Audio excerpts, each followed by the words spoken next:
Hare Krishna. So today we are actually privileged and honored to be with His Divine Grace Achyutlal Patji Maharaj. महाराज जी राधे राधे दंडवत। जय श्री राधे राधे। महाराज जी आप ये जो पुस्तक गीता लिख लिया आपने, इसको जो प्रिंटिंग वगैरह होएगा, तो आप थोड़ा बताएं कि आपको कैसे प्रेरणा हुई कि ये गीता लिखनी है और इसमें क्या क्या आपने जो किया है जिसे आम जनता नहीं लेकिन सब भक्तों को सबको लाभ रहेगा, तो आप थोड़ा बताएं। बहुत अच्छा बात है। गीता तो हम लोगों का बड़ा प्रिय विषय रहा है और एक आधारभूत ग्रंथ रहा है। गीता आनंद चतुष्टय में एक प्रधान ग्रंथ रहा है और गीता के ऊपर इतना लिखा गया है, परंतु वैष्णव दृष्टि से जो लिखा गया वह बहुत गूढ़ है।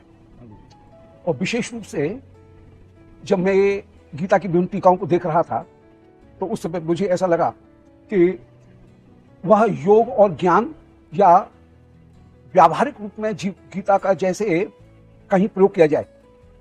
उस रूप में गीता की टीकाएं ज्यादा लिखी गई, परंतु वैष्णव दृष्टि से जीवन के परम लक्ष्य को प्राप्त करने के लिए गीता का जो उपयोग है वह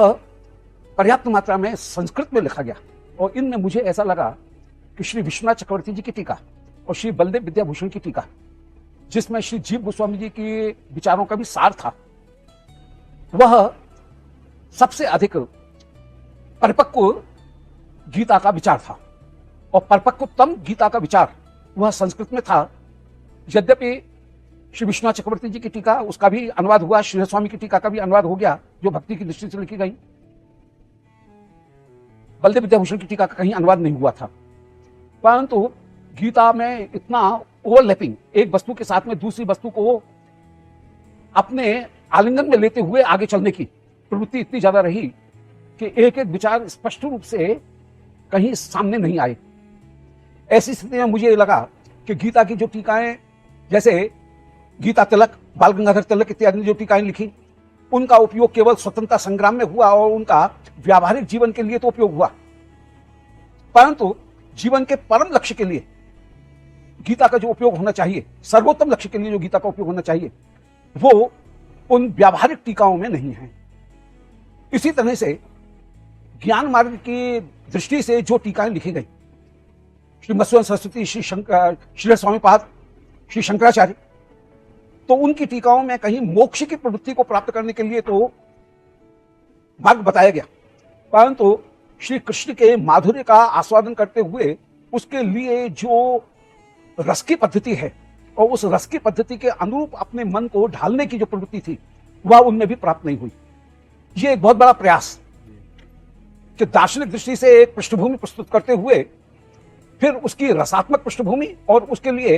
भक्ति की जो पृष्ठभूमि है उस पृष्ठभूमि को बनाते हुए श्री विश्वनाथ चक्रवर्ती जी ने और श्री बलदेव विद्याभूषण ने बहुत विचारपूर्वक और बड़े उदारता पूर्वक एक दृष्टि हमको प्रदान की। और यह दृष्टि श्री चैतन्य महाप्रभु की दृष्टि थी।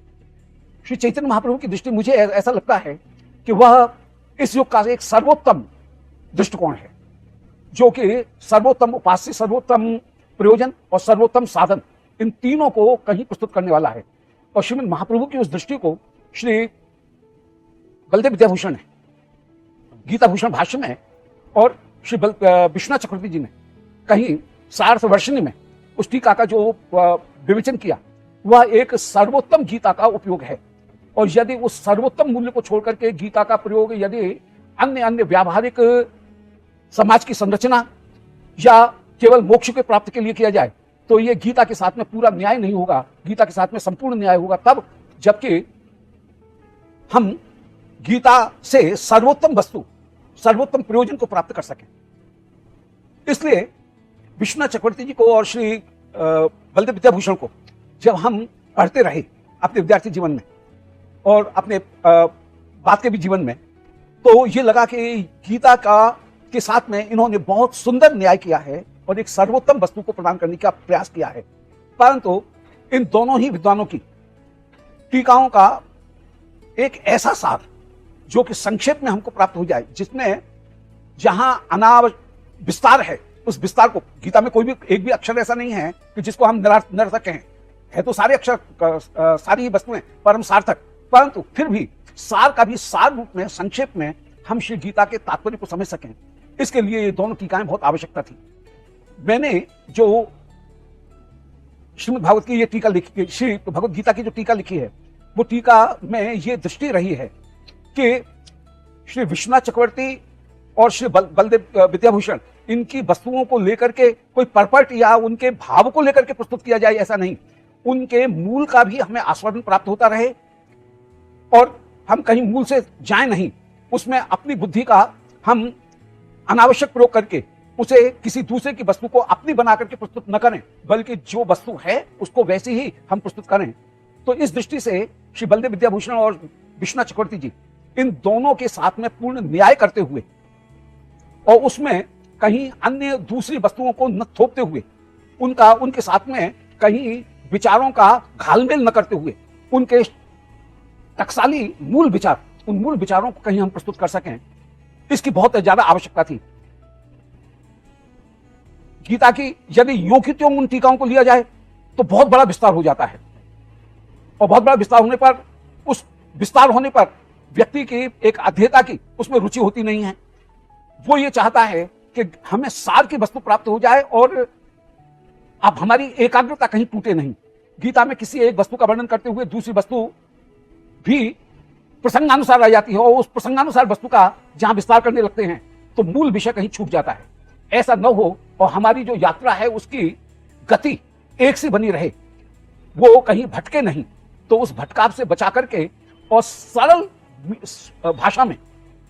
संपूर्ण श्री गीता की एक वाक्यता को जैसे स्थापित किया जाए, ऐसा कार्य अभी तक नहीं हुआ था।